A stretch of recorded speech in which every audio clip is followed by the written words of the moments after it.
Sibhizi Mfondini sivuselela ubuntu.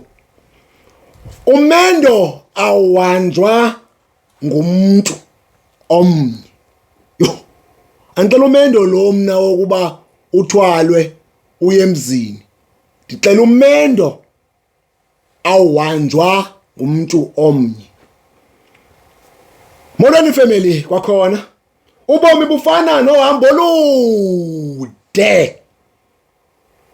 Iqalo elithi umendo awanjwa ngumuntu omnye lithi ngamanye amaxesha siyaziva sodwa kwingxaki zethu, kodwa inyaniso kukuthi okanye kukuba wonke umuntu ufuna inkxaso.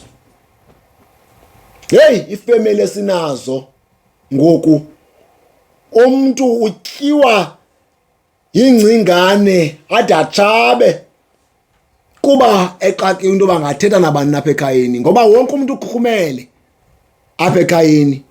Ingulo uzicingela yedwa, ingulo ucofa imfonomfono yakhe Mfondini, kanti umendo awuhanjwa ngumntu omnye.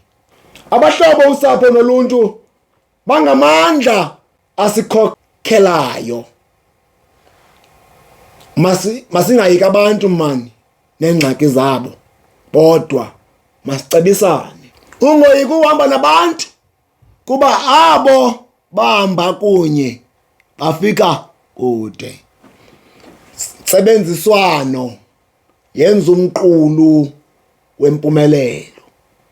Intsebenzo enye yakufixa noba ufiqwe lucango akukho mntu kuncedayo.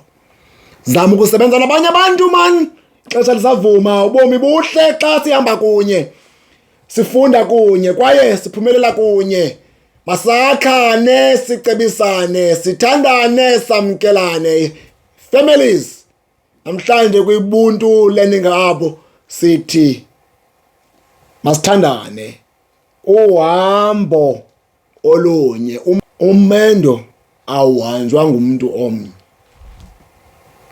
Ndivile mos.